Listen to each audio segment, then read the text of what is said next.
Yan, okay. Pag hindi nakarundang lumangoy, kailangan natin talaga na tuyuin itong Red Sea na ito para tayo ay makaalpas. Amen? Amen. So, you are familiar with the story about the Red Sea. Amen? Amen. Ito po yung nilabas po ni Yahweh, yung kanyang bayang pinili, just sa Israel, para ilabas sa pagkakaalipin sa Egyptio. Okay, let's go. Let's start into our study today, okay? This is the going out of the children of Israel. Ito po yung paglabas po ng mga Israelita sa kanilang pagkakaalipin doon sa Egyptio. They were delivered by the hand of God. Sino lang po yung nagligtas sa kanila? Si Yahweh. Ang Diyos, ang kamay ng Diyos. Kaya nga, no one can save you.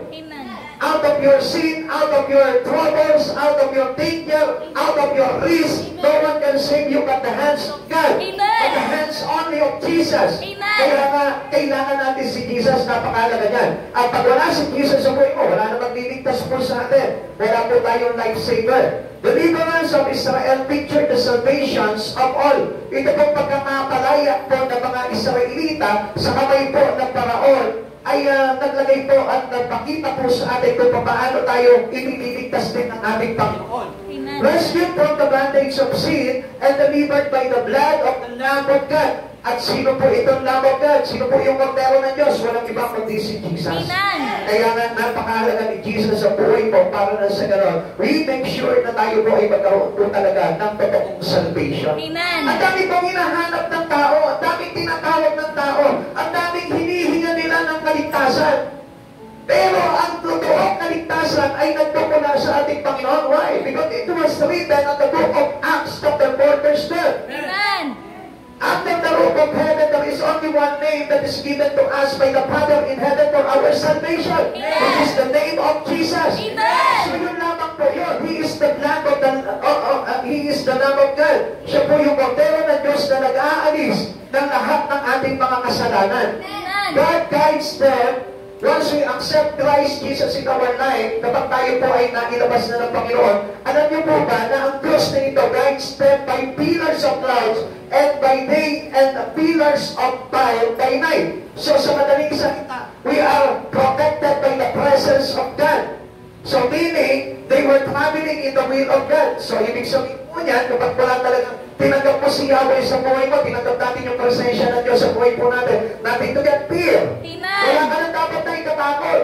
Kaya nga, ano na naman po yung gagawin ko? Lumapit mo na lang, ilapit yung buhay mo sa Panginoon. Well, we have taken our journey in here. Kapag tayo po ay naglalakbay po dito sa ilang ng ating mundo, tayo po ay dapat na nakalapit sa Panginoon. Para na sa ganoon, our protections with the pillars of cloud by day and the pillars of fire by night. Yung haliging apoy at haliging ng ulap, yung po yung dating nakabantay po sa atin, sa ating paglalakbay sa mundong ito. Kaya na maraming tao, no?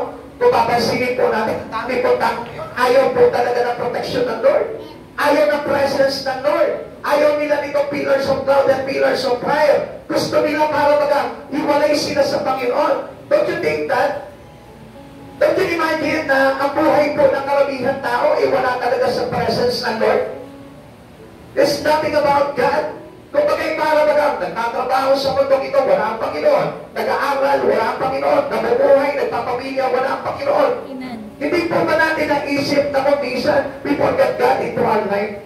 Kadalasan po, na kaya po tayo, nawawala po tayo doon sa tinatawag deliverance of God into our troubles in life para maligtas po tayo. Minsan nawawala po tayo doon. Because we are out or we are para lumalabas po tayo into the presence of God. Supposed to be, alam niyo po, yung presence ng Lord na ito, wala na tayong dapat na ikatakot kasi nandiyan na lahat eh. Dahil alam ng Diyos kung ano yung nararapat na gawin sa buhay po natin. And our journey in life should be led by the presence of the Lord. We cannot lead our own. You cannot lead your own family. You cannot lead your own life. Hindi po tayo yung mag-lead. Ito yung gusto kong way, gusto ko, dito ako dadaan. No way! Hindi yun ang kailangan natin. Ang kailangan po talaga natin supposed to be the way that given to us by Jesus. Kaya alam natin, He is the way. Amen? John chapter 14 verse 6. So sinabi sa atin na siya yung daan. So sa madaling salita, siya yung dapat na daanan po natin. He leading us into the right way. Right path, para na sa ganun po, tayo po ay maligtas. Okay, tingnan po natin dito. When God delivered us, His presence guide us night and day. So ano po ang ibig sabihin nun? Wala ka na dapat na ikatakot pa. Amen. Sino po dito yung madalas na dinadalaw pa rin ng takot? Sa araw-araw na pamumuhay niya, sino ba dito yung parang dinadalaw pa rin ng takot?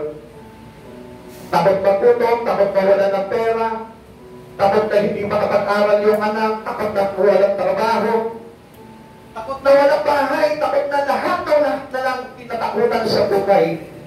Amen? Amen. Hello? Amen. Ibig sabihin nun, we make sure na wala pa po yung presence, yung pagsama ng Lord sa atin. Pero don't you know that upon receiving God into our life, upon the deliverance of us into our sin, gusto ko malaman mo, dapat wala ka nang kinakatakutan. Sapagkat yung proteksyon, yung pagsama sa atin, na presence ng Lord ay kasama po natin, araw at gabi sa buhay po natin. Amen. Now, after deliverance, there is still a trouble. Kaya nga, no word such fear into our life. Amen. Huwag mo nang lagyan ng salitang takot yung buhay mo.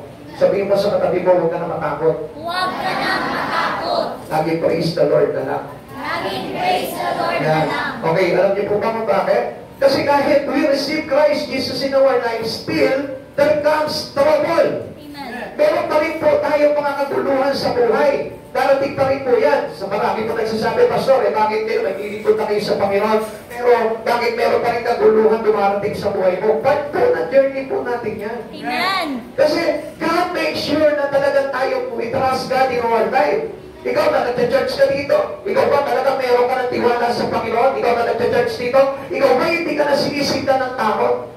At tell you na kapag ikaw meron ka pa rin, marami ka pa rin kinakatakutan sa buhay mo, still hindi ka pa rin sigurado kung talagang tinanggap mo si Kristo sa buhay mo at pinalaya ka na sa pagkakaalipin. Amen. Ang tao po na nakatakot ay nandun pa rin sa pagkakaalipin. Amen. Amen? Amen. Kasi dala-dala po dito mga Israelita, yung takot po nila sa Paraon. Kaya nga po hindi sila makaalis doon sa Egyptio kasi natatakot sila na parusahan ng Paraon. Pero gusto ko po na malaman mo, parusahan ka na naman, bigat na pagsubok sa buhay nito, huwag ka na parusahan doon sa buhay sa impyerno. Amen. Amen. Amen. Now, trouble comes. Kung titignan po natin, kung titignan po natin, basahin ko po muna sa inyo sa verse 5 to 9. Kung nandiyan pa po kayo, ang sabi po dito, na makarating sa Paraon ang balita tungkol sa pag-alis ng mga Israelita, nagbago siya ng isip pati ang kanyang mga tauhan. Sinabi nila, bakit natin papayagang umalis ang mga Israelita? Di walang maglilingkod na sa atin. Ipinahanda ng Paraon ang kanyang mga karwahe patigma at ang kanyang mga kawal. Ang dala niya'y 600 piling karwahe patigma kasama rin ang lahat ng karwahe sa buong Ehipto.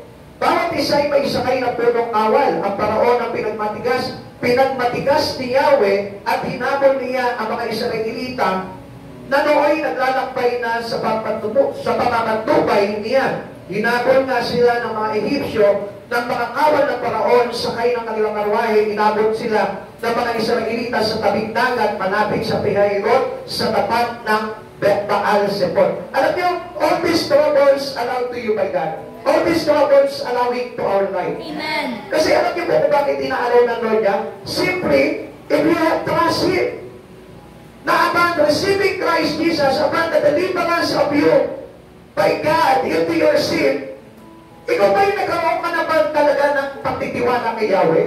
Ikaw ba'y nagkaroon ka na ba talaga ng tiwala sa ating Panginoong Jesucristo? That's why God allowed trouble to come. Amen. Kaya niya pinapahintulutan na meron pa rin po tayo mga kaguluhan, meron pa rin po tayo mga labanan sa buhay na ito, sapagkat gusto ng Lord na talagang totoong pakita sa iyo kung ikaw ay may pagtitiwala sa Kanya. Amen.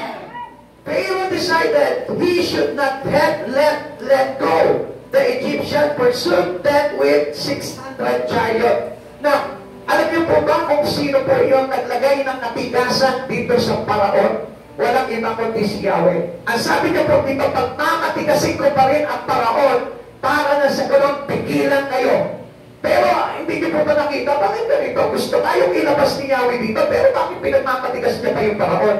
Kasi gusto niya masubok kung ikaw ay talaga nagtitiwala at talagang meron ka talagang desire na makalaya doon sa iyong pagkakaalipin. Amen. Many Christians today going in church. Every Sunday they go to church. But he shouldn't know that he need to be sure, to make sure na yung buhay niya talaga is desiring for the Lord. Amen. Kaya po tinitignan ng Panginoon po yan na gusto niya makita talaga sa buhay ng bawat isa po sa atin kung mayroon tayong pagtitiwala sa Kanya. Ngayon sa oras na ito, ikaw ba nagtitiwala sa Kanya? Kaya nga kanina po, sinasabi ko po sa inyo, ikaw pag naglulundag ka ngayon, pagpapalain ka kamaya ng Lord, magkakapera ka. Pero baka wala tayong pagtitiwala. Wala yan, hindi totoo yan, hindi ako naniniwala yan. That's how, nandito ka ngayon, pero you won't desire anything that leading to us by the Lord. Amen. Supposed to be, alam niyo po ba, ang sabi po sa atin dito, we are living by the fire, by the pillars of God and the pillars of fire. Now, ano pong ibig sabihin nun? That we are under the protections of the presence of God day and night. Amen. Tayo po ay binabantayan ng Diyos day and night. Now, how come that the fear was really active into your life? Bakit aktibo pa rin po yung takot sa buhay mo? Bakit? Kasi there is no assurance yet. Kasi ang katotohanan po nun, hindi ka pa rin nagtitiwala kay Yahweh. Wala pa rin yung pagtitiwala natin sa Panginoon. Kaya kapag dumating na yung troubles in life sa atin, takot ka na, nanginginig ka na, at halos hindi ka na makasabta at makapagpuri sa Panginoon. Don't you imagine that? Nakita po ba natin yun nung time na nag-ako ka ng problema? Amen. Sandali, Pastor, ang laki nitong problema kong ito. Kaya hindi muna ako, papahinga muna ako sandali. Hindi mo ba naiintindihan kung ano yung journey mo after the deliverance of God into your life? After naka-deliver ka sa iyong pagkakaalipin sa kasalanan, hindi mo ba alam na doon sa journey mo, kasama mo na si Yahweh? Amen. Now, sino mo rin naniniwala dito na sa every time na yung lakad niya sa bundok ito, kasama niya ang Diyos? Amen. Alam natin, no, kasama natin ang Diyos palagi sa buhay po natin. Pero, do you believe in Him every time that He leads you? Naniniwala ka ba sa Kanya na kapag ikaw ay pinapangunahan niya, naniniwala ka ba sa Kanya? Amen. Pagtaas nga rin po ulit ang kamay. Bakit nung sinabi sa iyo ng Lord, yung isang bagay, pero ang nasunod, ikaw pa rin? Diba? Kung minsan hindi nasusunod sa atin ang Lord. Kung minsan, diba, para ba nang ayaw natin yung titig ng Lord sa buhay po natin? Especially when trouble comes in our life. Kapag nagulo na yung pag-iisip natin, ginulo na yung buhay natin, parang hindi ka na makapag-isip ng tama. At hindi mo na maisip si Kristo sa buhay mo, iba na yung iniisip mo. Kung minsan nga, iba na yung iniisip mo eh. Dagdag problema pa yung iniisip mo dahil ang solusyon eh.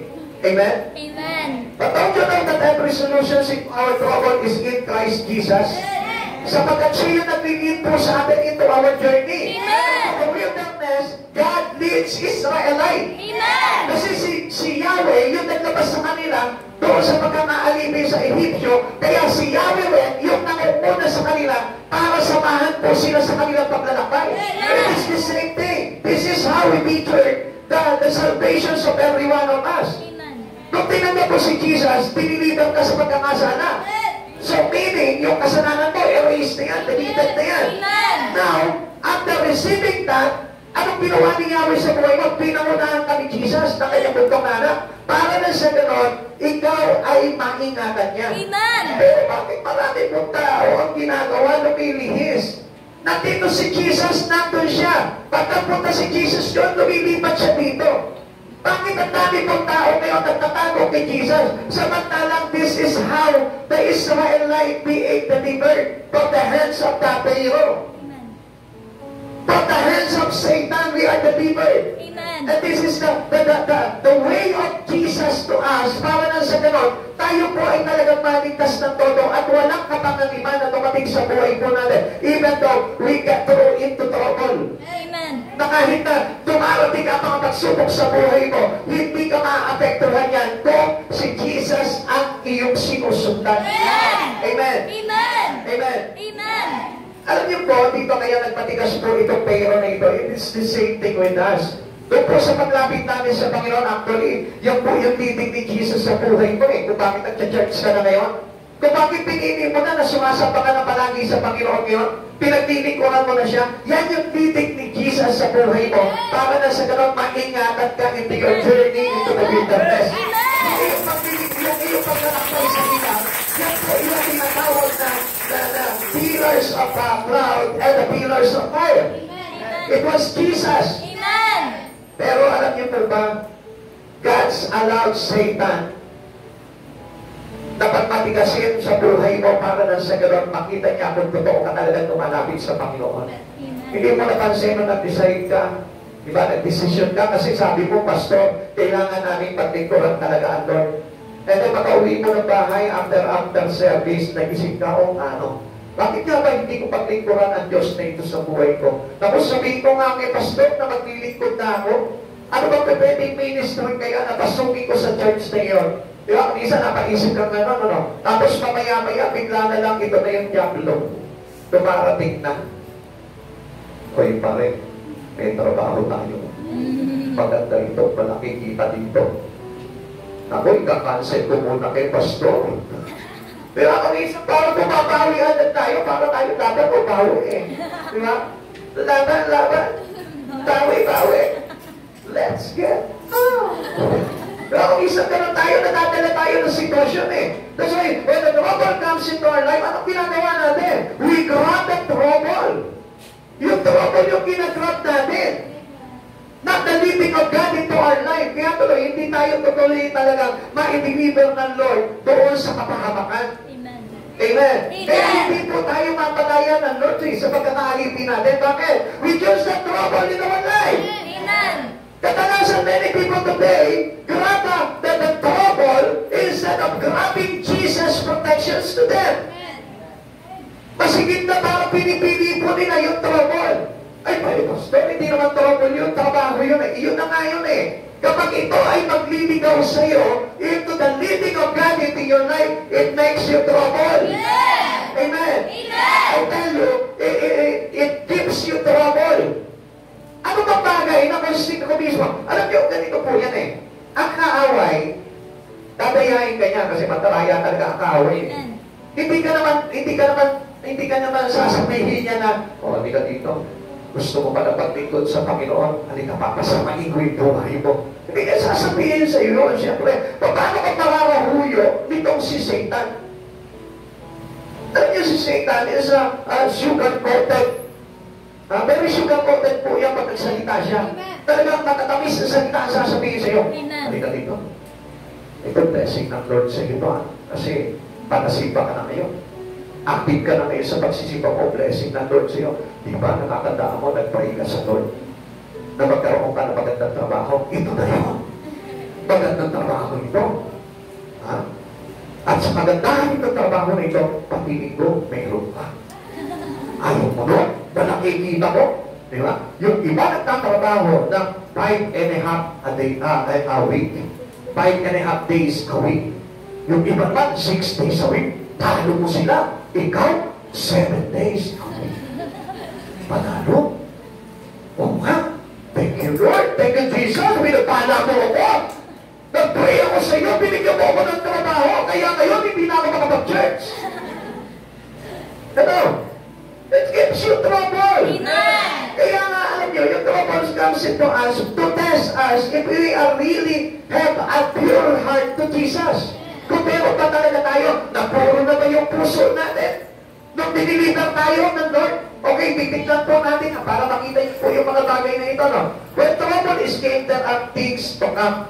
Yan. Pag tumating po sa atin yung trouble, mayroon naman mga bagay na darating sa atin. And what does the things that comes into our life? Okay, unang-una, alam niyo po itong bagay na ito na dumarating kapag dumarating na yung mga pagsubok sa buhay na yan. Ano yan?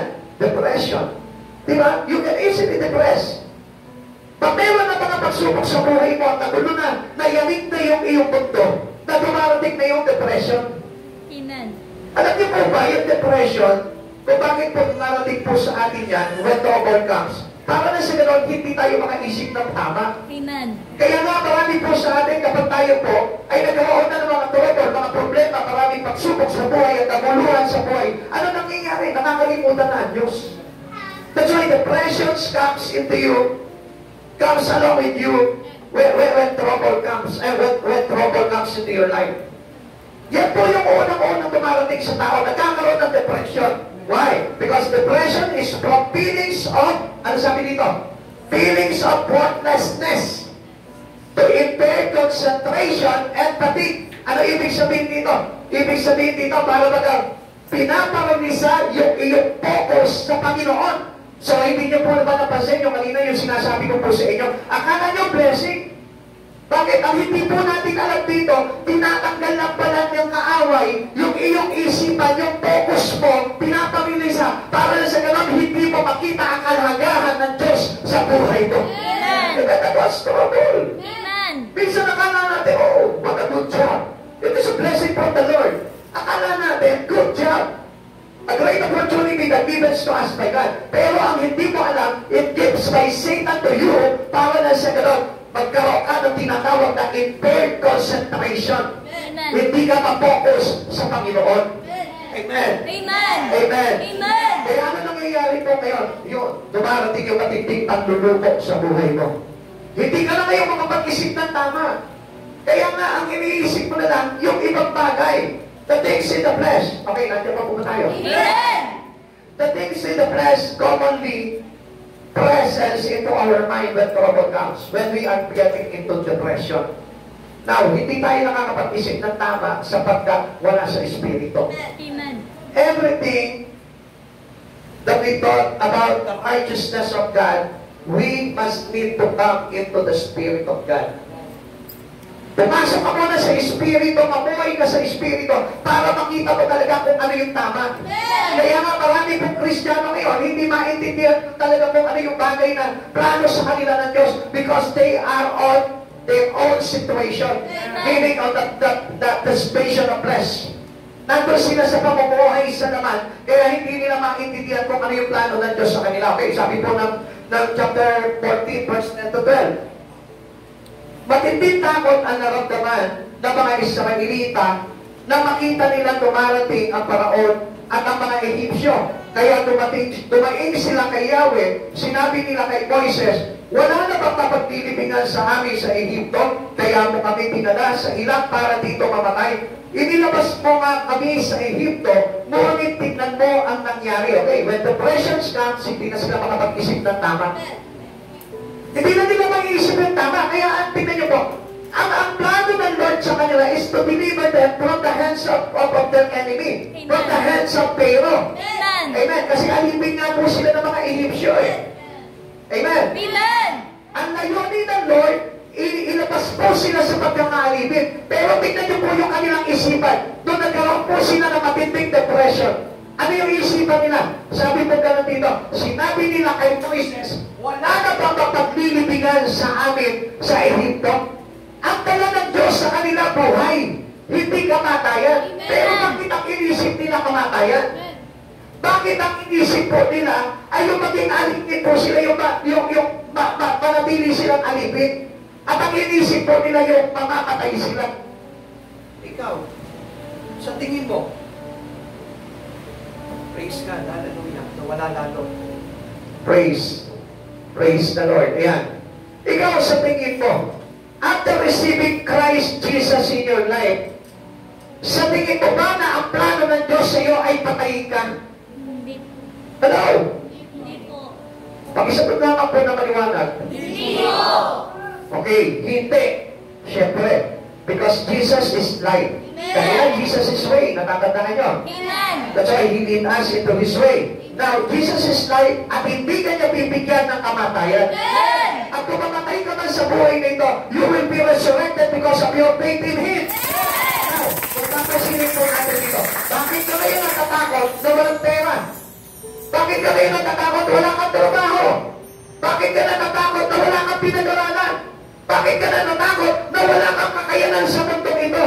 If you have Jesus in your life, wala kang dapat na ikatakot sa buhay mo. Why we become depressed? If we have Jesus, if we have truly Jesus in our life, bakit takot na takot ka? Bakit ang dami mong kinakatakutan if you have really Jesus in your life? Bakit natatakot ka na baka wala akong trabaho, baka wala akong kahit makain sa pamilya ko, baka hindi ko masustentuhan yung pamilya ko. Bakit ka natatakot? If you have Jesus, who delivered you from the hands of the enemy. Hallelujah, praise the Lord. You know what? Tanggalin mo yung depression sa buhay mo. Every troubles that you had, there is always an answer. Only Jesus. Amen. Si Jesus lang yung kailangan mo. Amen. Huwag ka matakot kahit na ang kalagayan mo. Amen. Kasi nakatingin ka palagi doon sa mga bagay na nakikita mo na sa mundong ito eh. Ayaw mo tingnan yung mga bagay na hindi nakikita. Na pagdating ng araw ay napakalaking pakinabang sa buhay mo. Amen. Tuloy po natin, verse 10. Hindi pa bago tayo umalis, sinabi na namin sa inyo na ganito nga ang aming sasapitin. Sinabi na namin sa iyo na huwag mo kaming pakialaman at pabayaan na lamang kaming manatiling alipin sa mga Ehipsyo sapagkat mas gusto pa namin maging alipin kaysa mamatay dito sa ilang. How come na kapag ikaw ay pinalayan ni Jesus ay magkakaroon ka pa ng kamatayan? Ano ba yung sinasabi kong kamatayan dito? Kamatayan sa Espiritu, sapagkat ang sabi ng Lord, mamatay ka man, muli kang bubuhayin, sapagkat nanampalataya at nanalig kay Kristo. Amen. Amen. Amen. Because He is the resurrection. Now, tingnan po natin, how they react under depression. Paano po ba sila tumugon?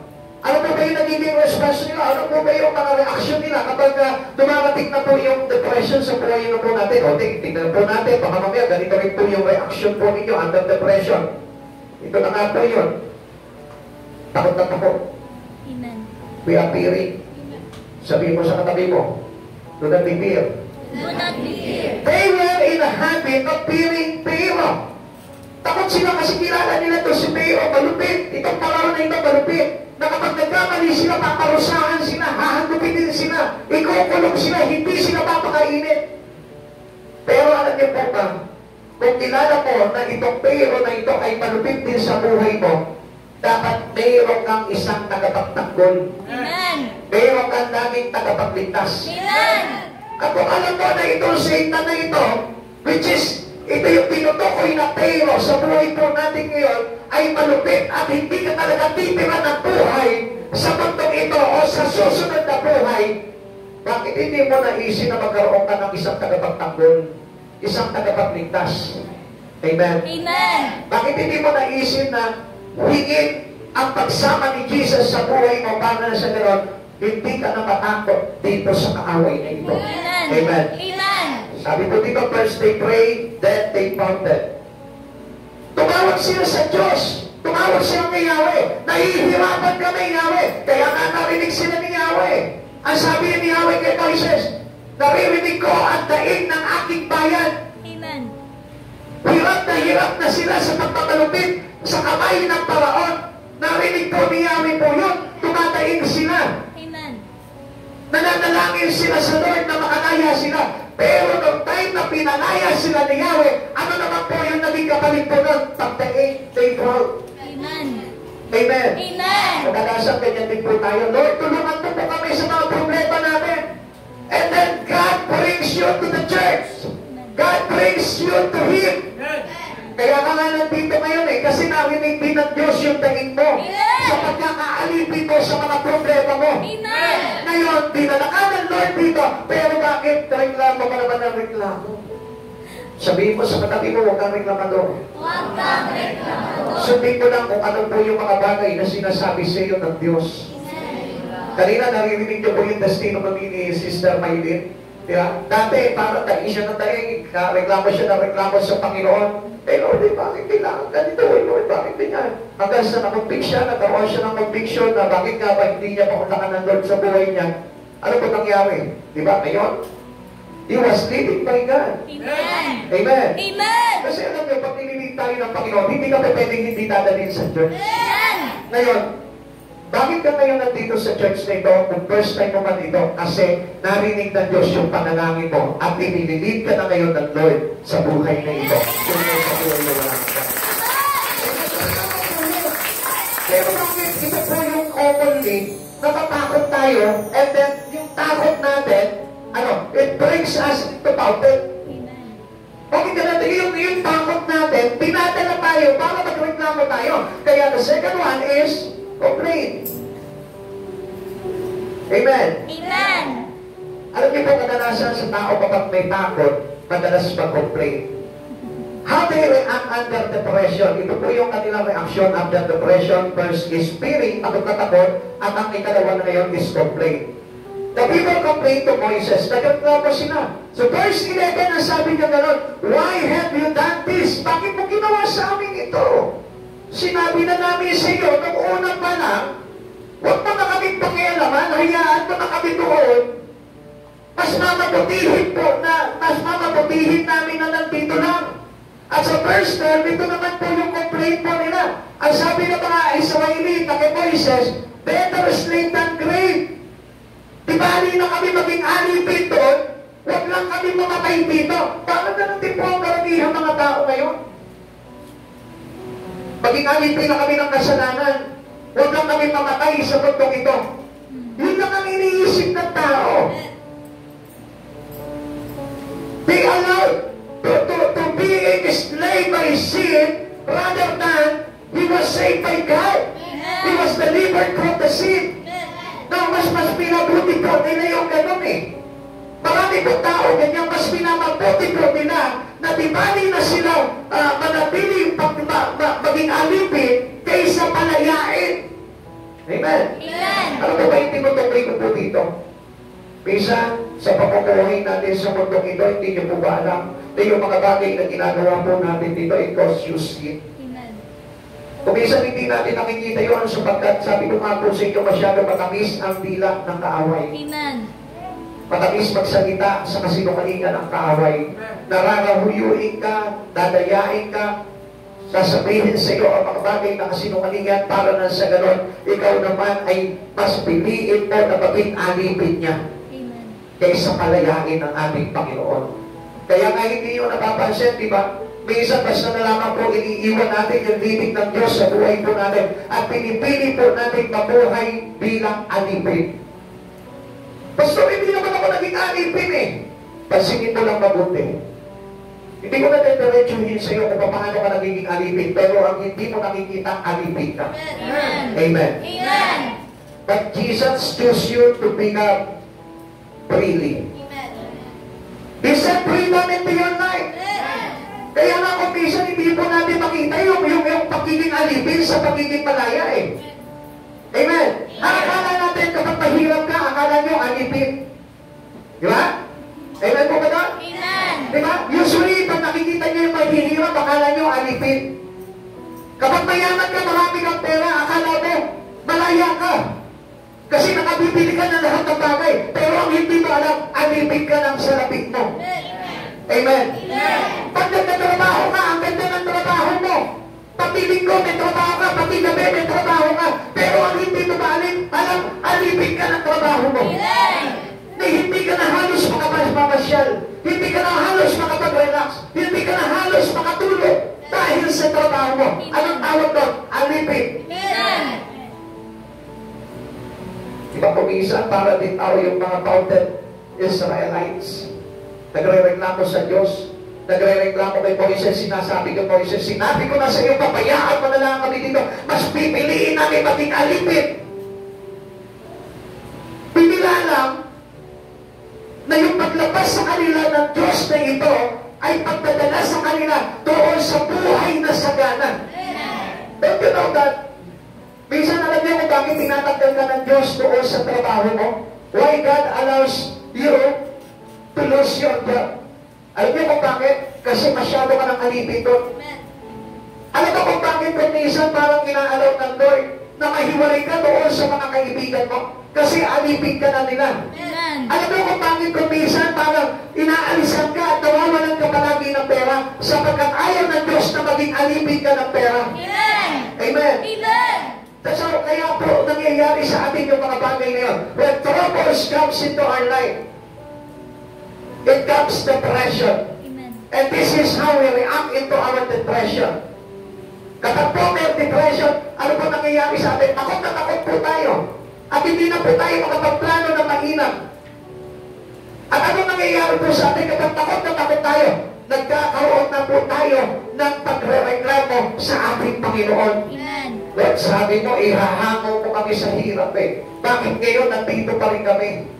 Kasi ang pananaw ng tao ay dihis sa pananaw ng ating Panginoon. Amen. Amen. Amen. Kaya nga natatakot sila ng mamatay sa puto. Natatakot sila na mamatay sa kawalan. Natatakot sila na mamatay na nagdilikod kay Kristo. Pero ano sabi po sa atin ng Biblia? Philippians chapter 1 verse 21. To live is to Christ, to die is gain. Amen. Amen. Si Kristo ang buhay at ang mamatay ay kapakinabangan. Amen. Ibig sabihin po nito, kahit na mamatay ka ng hirap, basta ang buhay mo ay na kay Kristo, pagdating ng araw na yon, kapakinabangan sa iyo sa buhay mo.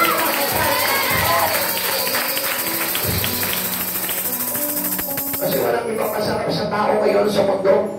Yung gusto nila magamal po sila na maraming pera. Kaya nga maraming tao pinagpapalit po nila ang Diyos para lamang po magkamal. Maraming tao ngayon pinagpapalit dahil lamang sa opportunity ng mundo.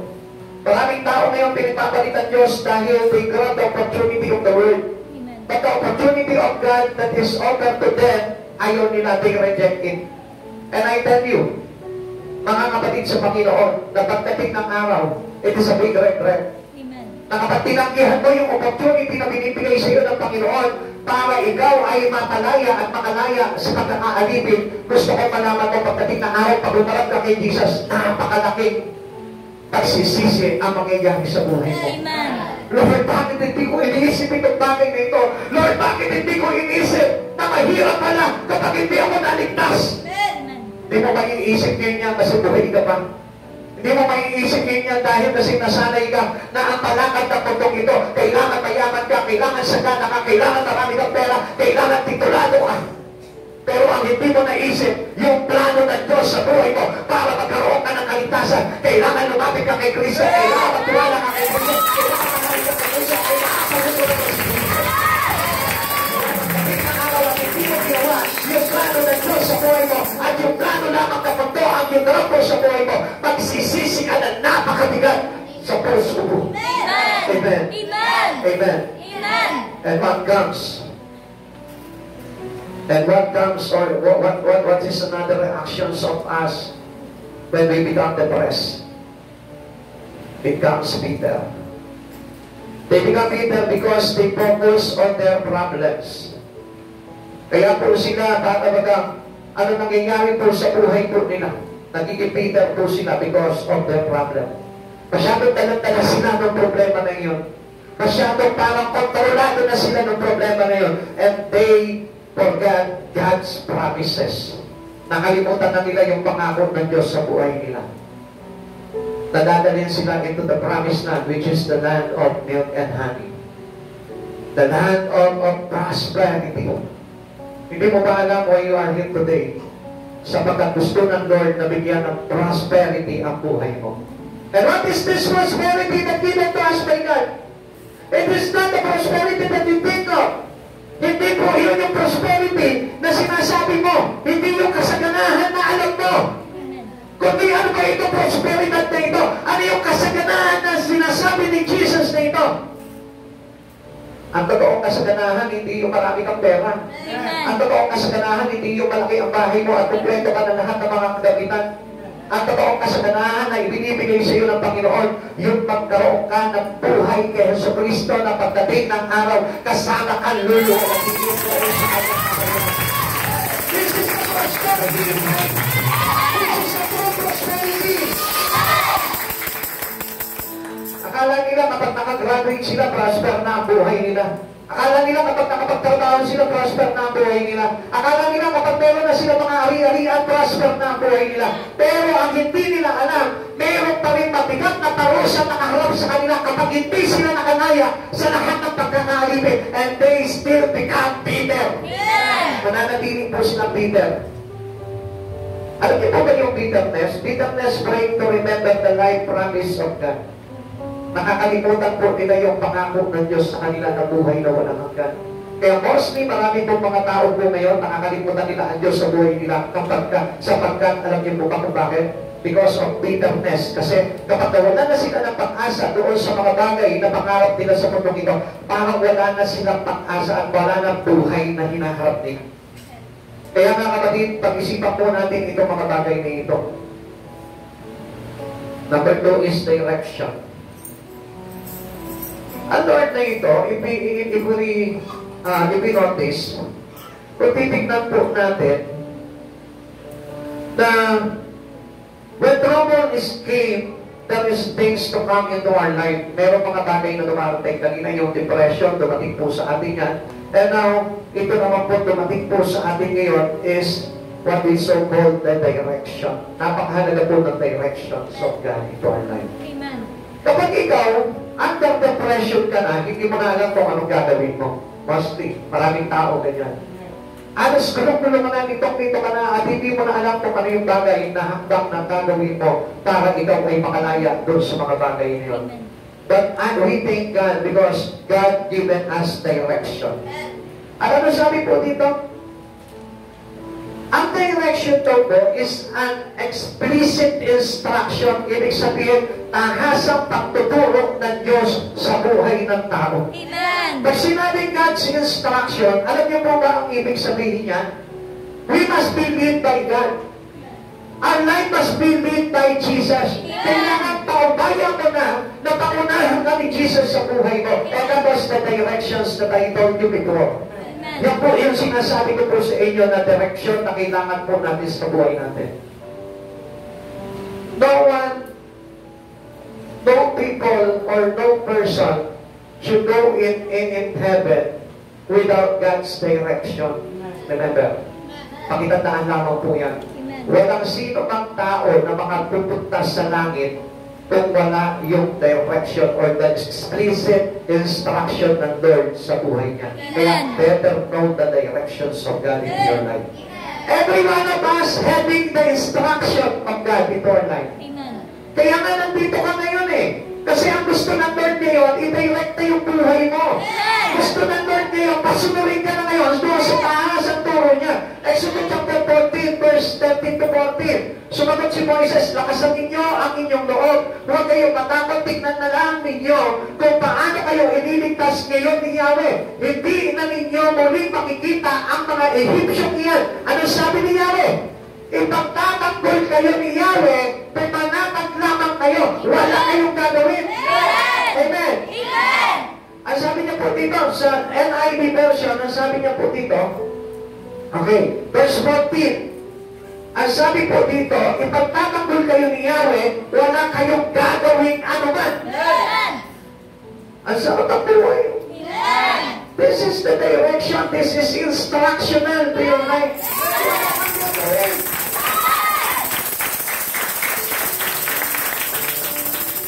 Eh, gano'n naman pala, Pastor eh. Eh, bakit anong ginagawa ko dito sa church dito? Yan ang gagawin mo. Amen. Amen. Amen. Kasi hindi ka paghaharian ng Lord, hindi ka pangungunahan ng Lord, at hindi ka ipagtatanggol ng Lord kung wala kang ginagawa para sa kaluwalhatian ng Diyos. Wala kang gagawin doon sa mga kalaban mo. Amen. Wala kang gagawin hanggang doon sa problema mo.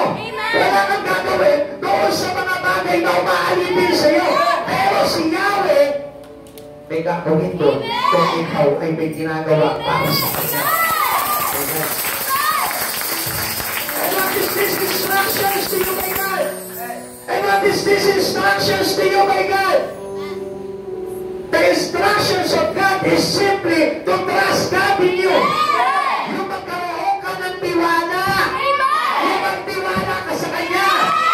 Kahit na wala kang trabaho, kahit wala kang pera, kahit wala kang trabaho, kapag nagtitiwala ka sa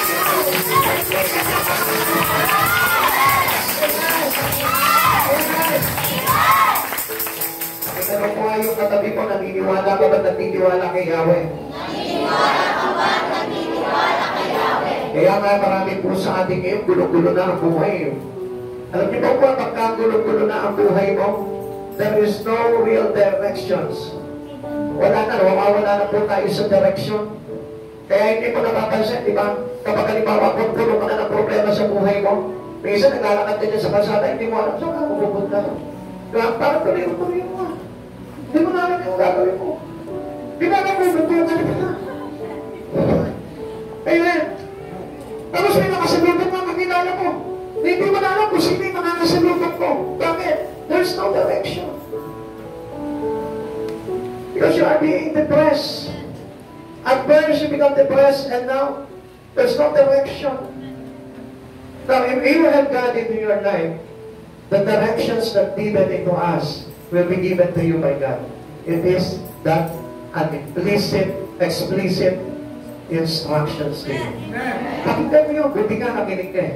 Sabi mo sa katabi mo, buti nakinig ka. At nandito ka ngayon. And God will give you the instructions to you.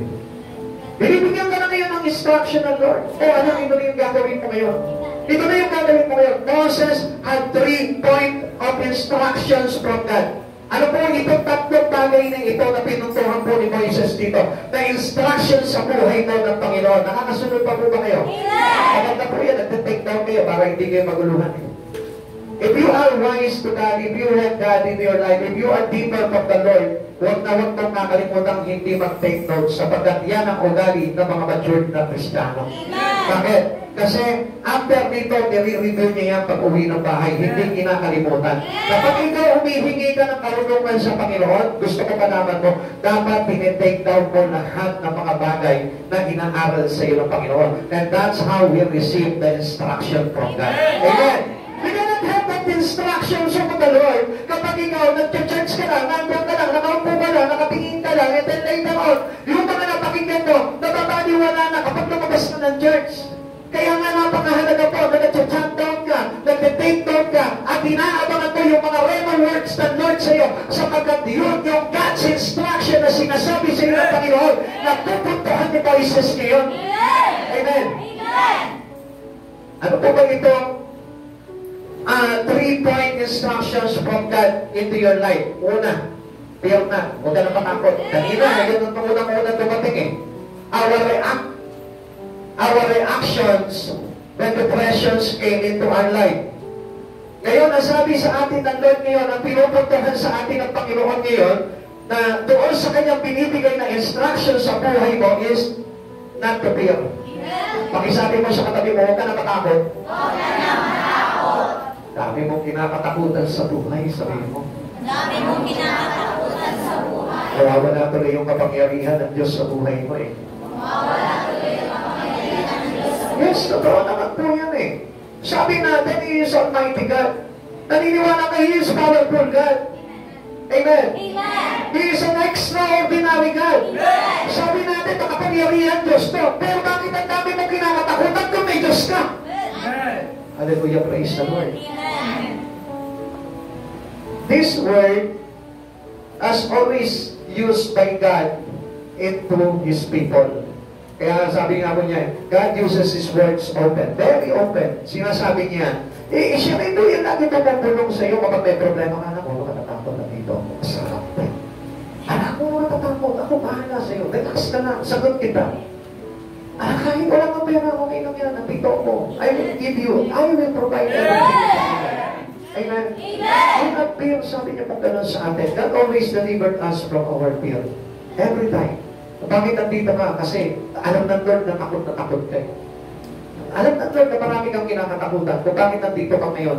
At sinasabi sa inyo ng Lord, huwag ka matakot. Sabi niya, ako isa sa inyo, huwag ka matakot. Ako ang inyong Diyos. Di ka dapat mangamba, kanino man, panala kasi kita. At tutulungan, iingatan at ililigtas. Wala kang problema. Amen. There's no problem anymore. Bakit nag-aapuhap ka pa rin? Takot na takot ka pa rin. Basta wala kasi ako ngayon eh. Dahil huwag ka matakot. Sinusuko ka lang ng Diyos dyan. Bukas pangalawang meron na yan. Amen. Amen. Amen. Praise the Lord. Sabi ng Lord ulit, ako isa sa inyo. Ako isa sa inyo. Amen. This is the instructions of God into your life. Ako isa sa inyo, huwag ka matakot. Ako ang inyong Diyos, di ka dapat mangamba, kanino man palalakasin kita at tutulungan. Iingatan at ililigtas. Lahat ng mga salita, nandito na lahat para kumplehan niya sa iyo. And for you to have confidence in God. Sinabi niya dito, sabi niya dito, palalakasin kita. Di tinutulungan niya ba? Tutulungan kita! Maingat na kinainin! Ay, masaya na kailangan mo! Kasi confidence in Him! Kasi trust in Jesus! Kailangan mo nandito na lahat! Wala kasi kita kapag nanghihina ka, tutulungan kita pag kailangan mo ng tulong mo! Hingingatan kita kapag nasa panganin ka! Hinihigas kita!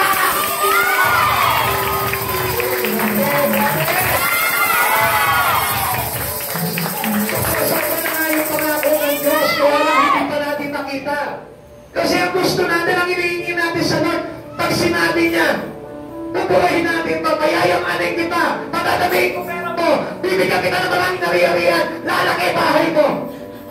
Kung tayo nagtitiwala, pero ang Lord, hindi ka binibigyan ng kabahamakan.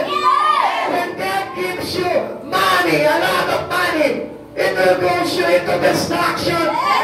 Sapagkat, for the love of money is the root of all evil. Kaya ka nga hindi niya binibigyan ng pera kasi ayaw niya mapahama ka. Kaya hindi ka binibigyan ng magandang titulo sa mundong ito kasi ayaw niya mapahama ka. Amen. Siyempre, pag narinig mo ito mga bagay nito, huwag ka na matakot, huwag ka na mangamba. Sapagkat ito ang pangakot ng Diyos sa buhay mo. This is a God's instruction to your life. Ikalawa, another instruction, a point of instructions of Moises is stand still. Manatili ka lang kay Kristo. Manatili ka lang sa Panginoon. This is the opposite of what they wanted to do. I call from fear to faith. Di ba kung minsan ano gagawin natin, ano? Pagka meron ng trouble sa buhay natin, kapag dumarating na yung mga depression, pag dumarating na yung takot sa buhay po natin, ano nangyayari sa atin? Gumagawa na tayo ng sariling hambag natin. Pero ang sabi ng Diyos is stand still. Manatili ka lang. Kapag may problema ka na, iniiwan mo na yung pag-judge mo. Iniiwan mo na yung pag-aaral mo ng salita ng Diyos. Iniiwan mo na, higit sa lahat yung pagsama mo sa Diyos. Pero, another instructions to you by God that Moses pointing into you is stand still to Jesus. Manatili ka nakakayo. Manatili ka kay Kristo. God teaches us to stand still to what? Into our faith in Him. Yung manatili, yung pananampalataya mo na sa kabila ng kawalan, na kahit na anong bagay na pinagdaraanan mo sa buhay mo na ito, manatili ka pa rin kay Kristo. Huwag kang hihiwalay. Huwag kang hihiwalay. Psalm 46 verse 10, he says, be still and know that I am God. I will be exalted among the nation and I will be exalted in earth. Saan pa hindi itatapok itong God na ito, itong Jesus na ito? Sa'yo na lang. Sa'yo na lang na hindi nananabili sa Panginoon.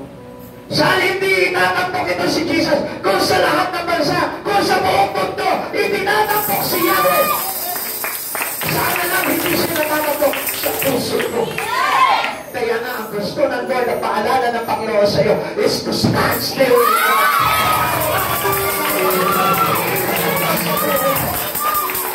He wants us to be exalted into your heart. He wants us to be exalted into your heart.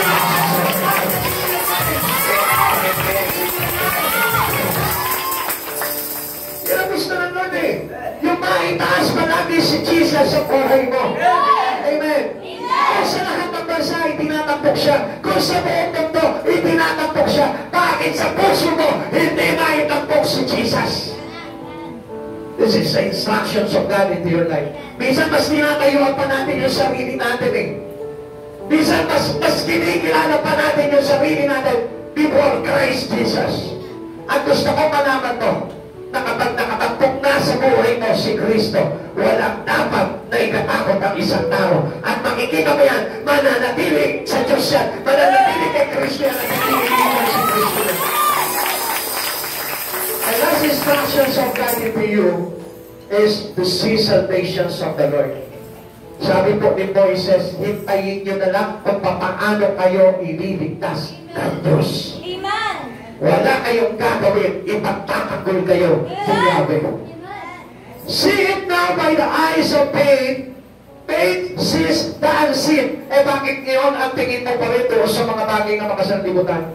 Hindi mo pa rin tinitignan yung kabutihan ng Diyos. Eh bakit ngayon ang focus mo pa rin yung pangarap mo lang dito sa mundong ito? Bakit sinasabi mo that God is exalted, is really exalted in me? Pero ang nakikita mo pa rin, yung mga bagay na nakikita mo dito sa mundong ito. What do I mean here? Bakit nakapokus ka pa rin sa libutan? If really God was exalted into you already. Amen. Kung talaga naitanghal na, naitampok na, naitaas na sa puso ko si Yesu Cristo, bisin sana nakikita ko na yung kahalagahan ng mga sinasabi ng ating Panginoon na unseen things in Him. Amen. Yung mga bagay na hindi nakikita na masigit na mahalaga at mainam kaysa sa mga bagay na nakikita tayo ng tao. Amen. Amen. Amen. Ang pananampalataya po natin ay makikita po natin sa pamamagitan ng ating mata may pananampalataya. We cannot sin our faith in Christ Jesus having seen the visible things in this life. Paano mo masasabi na ikaw may pananampalataya ka kay Kristo kung nakikita mo lang, wow, ang ganda ng bahay nito, wow, ang ganda ng trabaho niya, wow, ang dami niyang pera. Pag yun lang ang nakikita mo. Where comes the faith in you? Paano po magkagaling? Saan magkagaling yung pananampalataya mo kung gano'n ang pananaw mo? Kung hanggang ngayon ang mahalaga pa rin sa iyo, yung buhay sa daigdig na ito. Kung hanggang ngayon ang mahalaga sa iyo, yung pangarap mo lamang sa mundong ito. At hindi mo binibigyan ng tuwang sa puso mo, yung mga bagay na mahalaga sa buhay na walang hanggan. Tanungin kita kapatid ngayon sa Panginoon. Kung talagang ikaw may pananampalataya ka sa Panginoon, bakit hindi ka magtiwala sa mga bagay na ipinangako ng Lord sa iyo kahit hindi mo nakikita? Bakit ang ngayon natatakot ka pa rin? Bakit ang ngayon para bagang hindi pa rin effective sa iyo yung mga salita ng Diyos?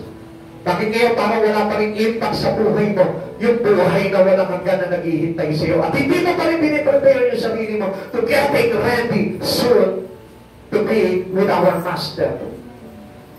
Bakit hindi pa rin ngayon natin ginagawa yung mga bagay na yun kung talagang if you have faith in Jesus? Kung meron po tayo pananampalataya sa Panginoon, dapat we are getting ready into the things that unseen. That is promised to us by Jesus. 2 Corinthians chapter 4 verse 18, kaya ang paningin namin ay nakapako sa mga bagay na di nakikita, hindi sa nakikita. Gusto ko po ng tahasang pangunawa sa inyo mga kapatid sa Panginoon na nananampalataya kay Kristo. Sabi ni Pablo, after he received God into his life, pagkatapos po na tinanggap niya si Kristo sa buhay niya, ang sabi niya, ang naging pananaw niya ngayon sa buhay niya, his perspective in life is to those things that unseen. Nakapako na yung kanyang paningin sa mga bagay na hindi nakikita. Sapagkat panandalian lamang ang mga bagay na nakikita, ngunit walang hanggan ang mga bagay na di nakikita, which is our life eternal. Kapatid, ikaw, isa, dalawa, tatlo, apat tayo dito. Why don't you focus your life if you really have faith in Christ Jesus to the things which is unseen? Sabi dito, panandalian lang lahat ng bagay na nakikita mo. Yung trabaho mo sa tingnan yan. Yung kayamanan mo sa tingnan yan.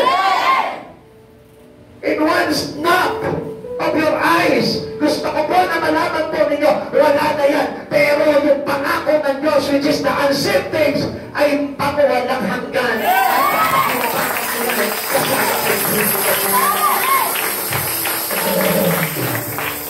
We walk by faith and not by sight.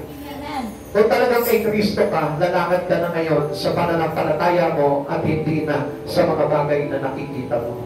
Kung minsan na hindi niyo po napapansin, minsan meron tayong mga bagay sa buhay po natin, like for example, your house, your car, your money, even what things or what substances you have in your life. Sometimes, we won't want it to use it to the Lord. Minsan ayaw natin ipagamit sa Diyos po yung bagay na yun. Bakit? Kasi sayang baka mamaya maluma. Sayang kasi baka mamaya masira. Pero gusto ko po na malaman mo, ang ganda na lahat ng substances na meron ka o ano bang bagay na meron ka, even your property, if these things will be used for the glory of God. Minsan di ba parang ayaw natin gamitin? Bakit? Kasi nakapokus lamang tayo doon sa mga bagay na nakikita. Sayang to eh, bakit kaya masira eh? Pero gusto ko malaman mo, kahit na masira yan, ang paghinayangan mo na hindi masira, yung bagay na hindi nakikita na pinangako ng Diyos sa atin sa buhay na wala. Amen. Amen.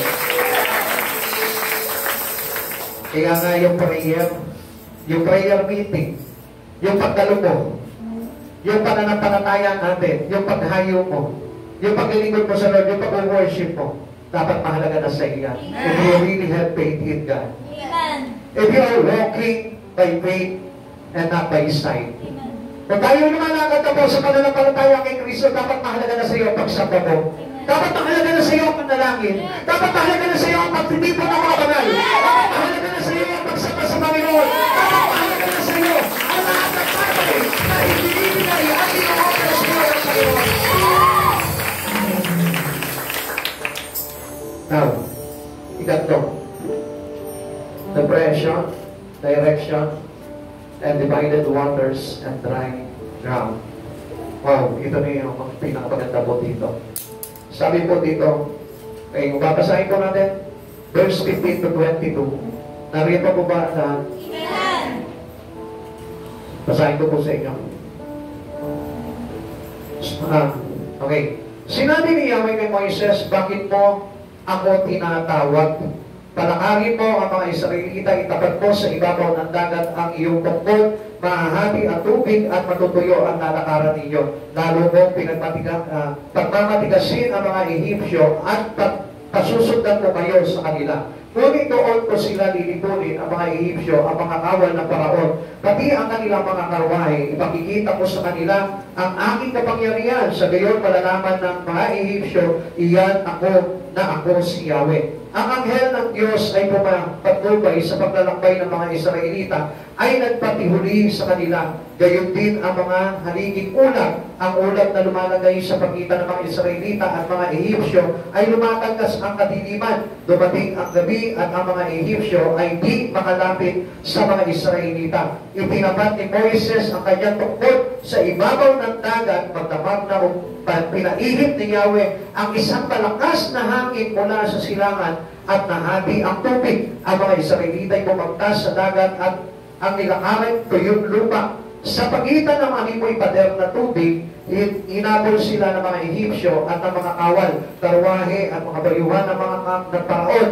Nang nagpupukang liwayway na, ang mga Ehipsyo ay ginulo na Yahweh mula sa haliging apoy at ulap. Nalubog ang mga gulog ng mga karwaheng hindi na sila mga tugis na matulit. Kaya sinabi nila, umalis na tayo dito sapagkat si Yahweh ang kalaban natin. Now, kung titignan po natin dito, ito yung time na kung saan malapit na po nilang abutan ang mga Israelita. Amen.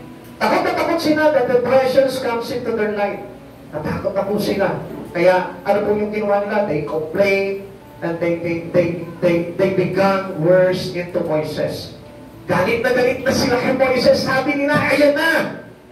Patay na tayo dito! Malapit na! Paraon at ang kanyang mga kawal! Nandun na sila sa hangganan po nitong Red Sea. Ito dagat na po na natatakot sila at parang walang kapag-asa.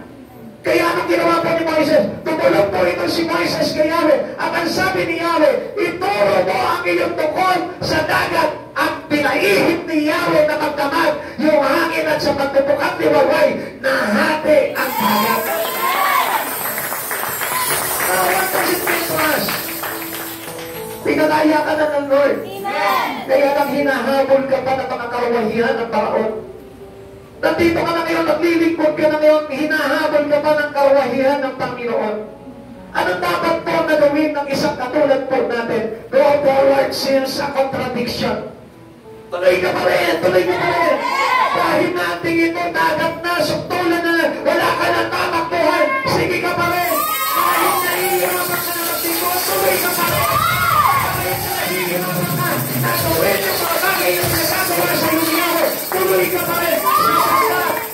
Ang sabi ni Yahweh, He will make a way for you. Gagawa ng daan ng Diyos sa iyo.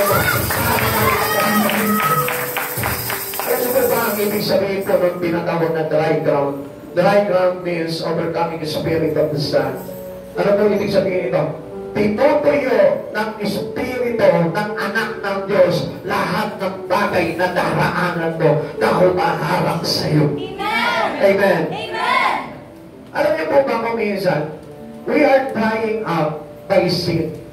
Minsan, alam niyo po, lumulubog po tayo. Lumulubog po tayo sa dagat ng kasalanan. Bakit? Because we are walking in this life in on earth. Sa paglakad po natin sa pagkong ito, iba po yung ating desire. At ang desire po natin is only our personal desire. And that personal desire it is not the desire of our God into your life. Kahit na sabihin mo, I desire to become successful someday in my life, don't you think that was the desire of God too in your life? Masasabi mo ba na ito rin po yung desire ng Lord na gusto niya mangyari sa buhay ko? Kaya nga alam niyo po ba that we are walking in sin day by day in our life because we are on earth and this earth is full of sin. Amen. Amen. Amen. Amen. Amen. Yung mga kasama mo lang yung mga tao na walang pagkilala sa Panginoon, namumuhay ka na sa kasalanan. Because you compromise your relations to Jesus in behalf of your friend which is a believer to Jesus. Di ba ba napapansin yun yung mga ginagawa po nila? You're being compromising. At ang sabi po ng Biblia, kung nakikisa kayo sa mga masasamang ginagawa nila, kasama nila kayo sa kasalanan. Kapatid sa Panginoon, as a people of God, hindi po natin kino-compromise yung mga bagay na itinuturo sa atin ng Panginoon para lang pakisamahan yung mga taong gumagawa ng kasalanan. Doon po tayo nalulubog sa dagat ng kasalanan. Kaya everything in the Word make us sin. Kapag kung hindi mo naiintindihan itong bagay na ito, only the life to Jesus can save us from that sin. Kaya nga, apart from Christ Jesus, we can do nothing. Wala tayong magagawa. At hindi tayo maliligtas kung hiwalay po ang buhay natin sa Panginoon. Kaya nga, day by day, we should worship God. We keep strong our relations to Him. Kailangan pinagtitibay po natin yan. Alam niyo po, ito pong salimutan ay dagat para sa ating mga Kristiyano. And our faith should be the one to exist in every heart of us, living a life in this life, ay kailangan po natin talaga yung pamuhay tayo into faith sa pananampalataya. Alam niyo po ba na kapag yung pananampalataya natin, which is in Christ, through in Christ, if we live our faith in Christ, we should be parted every sea in our life. Every ocean will be parted into you. If you have Christ in your life, kahit na anong mabibigat na pagsubok, even greater sin you have in your life, it must be parted.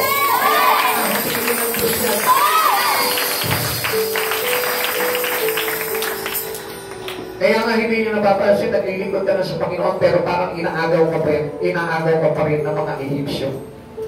Naglilingkod ka na sa Lord, nandun ka na, sumasamba ka na sa Panginoon, pero parang hinahata ka pa rin. Hindi mo pa ba napapansin yun? Bisan nga, nandito ka na sa church, pero parang hinahata ka pa rin. Nang sarili mo lang pananaw. Sometimes, sabi ko nga po sa inyo, God will give us instructional. Kaya nga po, kung minsan, bakit po kayo nakatayo? Bakit hindi na worship sa Lord? Nakikinig lang kayo ng salita ng Diyos. Why? Because of the overwhelming Spirit of God into your life.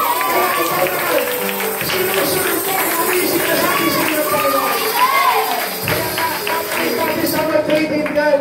Yung po yung tungkol ni Moises, na sinabi sa kanya ni Yahweh, Moises, ituro mo yung tungkol mo sa dagat. At alam mo po ba yung tungkol na yun sa mga nahunan? Meron ka rin yan. Kapag Moises, helping in you in your life. That God is no one else. It was Jesus.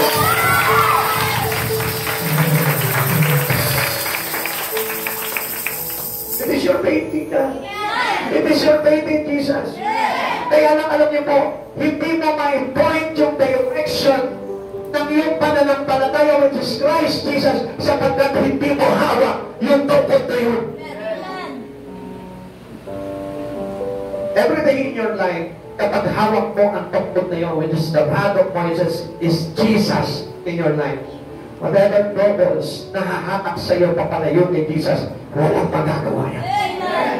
Every time na tinutugis ka ng kaaway, itapat mo lamang yung iyong tungkol na yun, which is the faith in Christ Jesus. Gusto ko malaman mo, makakaalpas ka sa pagtugis. Hebreo chapter 11 verse 29, dahil sa pananampalataya nakatawid ang mga Israelitas sa dagat na pula na parang lumalakad sa tuyong lupa, samantalang nalunod naman ang mga Ehipsyo nang ang mga ito ay tumawid. Di kami kaaabutan. Yung mga kaguluhan sa buhay na yan, di aabot sa iyo. Yung problema na yan, di aabot sa iyo. Kapag daladala mo ang tungkol ni Jesus na hahati ng daan para ikaw ay makatawid. At doon sa ganun, tutubukin ni Jesus lahat ng mga kaaway mo. When Moses lifted his rod, the wind obeyed. Okay, tingnan niyo po ito. Ang hirap natin ikuman lahat ng mga bagay sa buhay po natin because out of Jesus, we can command it. Makinig ka kapatid sa oras nito. Bakit ang hirap mawala ng problema, ng kaguluhan, ng depresyon, ng anumang bagay na pinagdaraanan mo sa buhay nito? Because out of Jesus, you can do nothing. Pero kapag dala-dala mo yung tungkol mo, yung pananampalataya mo kay Jesus, gusto ko po na malaman mo, even the nature, even the wind, even the ocean, even the sea, kaya may command Jesus na. Ano sabi po sa akin ng Biblia? Na kung mayroon ka ng gabutil ng buto ng mustasa na pananampalataya, sabihin mo sa dagat na ito, sabihin mo sa bundok na ito na tumalon, lumuntak sa dagat, nangyayari ito.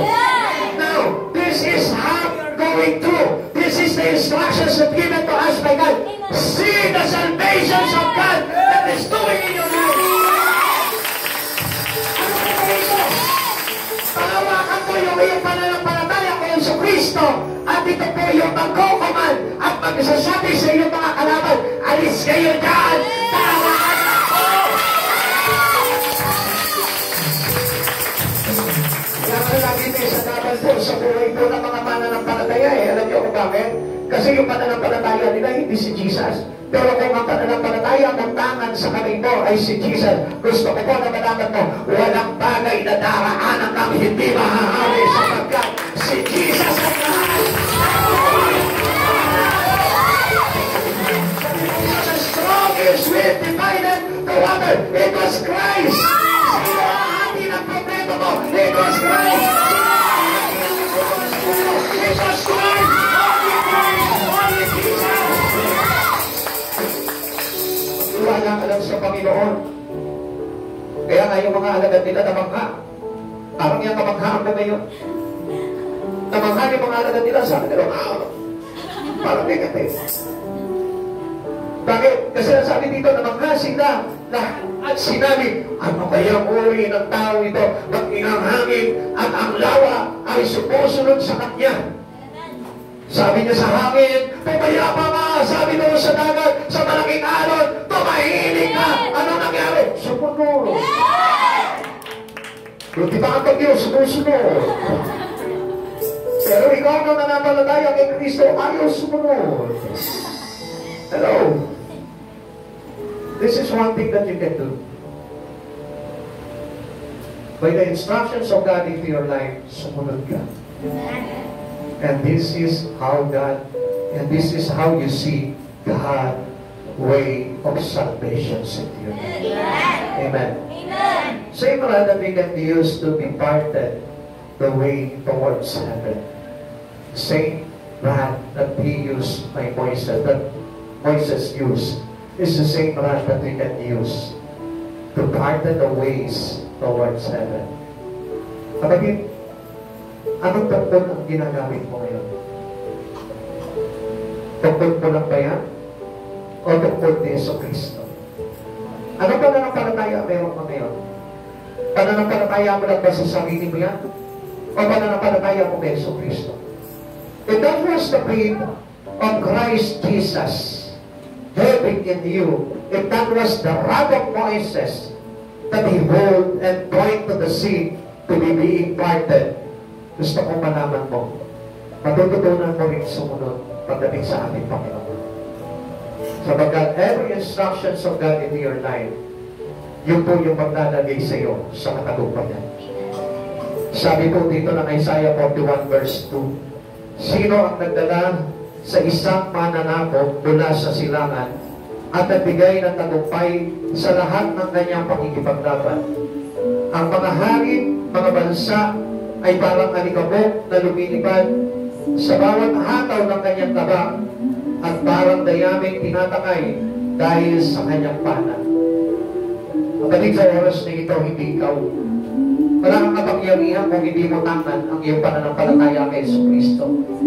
At sa oras na ito, kung ikaw ay nawawalan ng pag-asa sa buhay dito, gusto ko malaman mo, tanganan mo ang tungkol na tangan ni Moises at makikita mo, magkakaroon ng panibagong daan sa buhay mo para magtagumpay ka. Sa oras na ito, kapatid sa Panginoon, gusto ko malaman mo, inaabot na ng Panginoon sa mga pagsubok na pinagdaraanan mo sa mga kabigatan. If you really focus to the things unseen, which is a given opportunity of God into your life soon, for you to be in heaven with Christ Jesus, paghawakan mo itong mga instruction ng Lord. Ganyan din ang gagawin pagliligtas sa buhay mo ng ating Panginoon. Kung paano ka tinutupis ng kaaway, ipagtatanggol ka ni Yahweh, wala kang gagawin. Manampalataya ka ng kay Yahweh, manampalataya ka kay Jesucristo, itaas mo si Kristo sa buhay mo at makikita mo, gagalaw siya sa buhay mo. Kapatid, masaya mo ba sa araw na ito? O nalulungkot ka kapag hindi ka sumusunod sa mga bagay na tinuturo sa iyong Panginoon? Napakalaga ng pagsunod sa ating Panginoon sapagkat ang Lord ang nag-lead sa atin. He's leading us into the wilderness, into our journey. At gusto ko malaman mo, mababahan mo kapag ikaw, sarili mo naman ang tangan mo. So kung gusto ng Diyos na ito na sa oras na ito, manampalataya ka sa Kanya, sumunod ka. Sundin mo kung ano yung bagay na ipinag-uutos niya sa iyo. Matuto ka kay Lupo ang buhay mo at itaas ang tungkol kay Kristo. We cannot live the life of Moses in this Jesus if we are being proud of our own life. If you are proud of yourself, we cannot live Jesus in our life. Si Moises, magpapakumbaba kay Yahweh, kaya naitaas niya yung kanyang tungkol para magbigay ng daan sa kaligtasan. Kapatid, sa oras na ito, bigay mo ng buo, mas matakumbaba ang buhay mo kay Kristo. And He will lead you into His way. And He will lead you into salvation. You will be saved in Christ.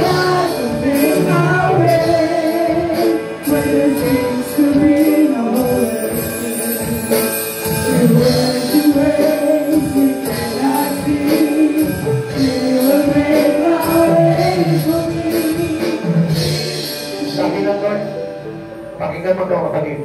Sabi ng Lord, noong time na binabasa ko yung about the life of Moises into our God. Alam niyo po ba ito si Moises? Kaya siya hinirang din pala ng Panginoon because of his humbleness. Paano ba nagkaroon ng humbleness si Moises?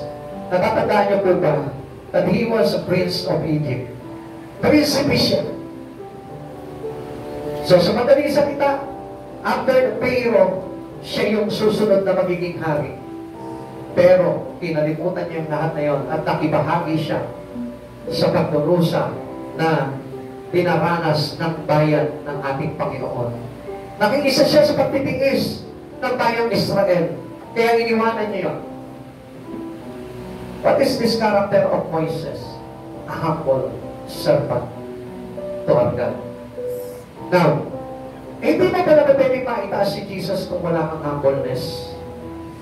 We cannot leave Jesus to be exalted in our life. We cannot exalt Jesus in our life if we don't have the attitude of humbleness towards God.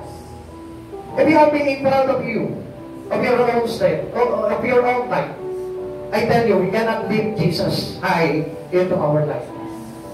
Hindi mo maitataas si Jesus sa buhay mo kung hindi mo ibababa ang buhay mo kay Hesus Kristo.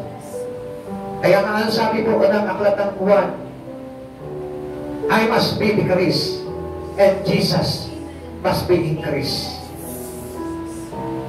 Bababa ako, si Kristo ang itataas. Kung gusto mo na mataas sa buhay mo si Kristo, ibaba mo ang buhay mo. If you want to worship God, humble yourself before the Lord. And that was the principal ways of God to Moses kung bakit nakaraan po sila sa dagat na pula para magkaroon ng kaligtasan. Kapatid, sa oras na ito, God will make it you if you are really humble your life before Jesus. He will make a way. Ihanda po natin ang ating mga sarili sa pagpinatirasyon ng timapay. Bilang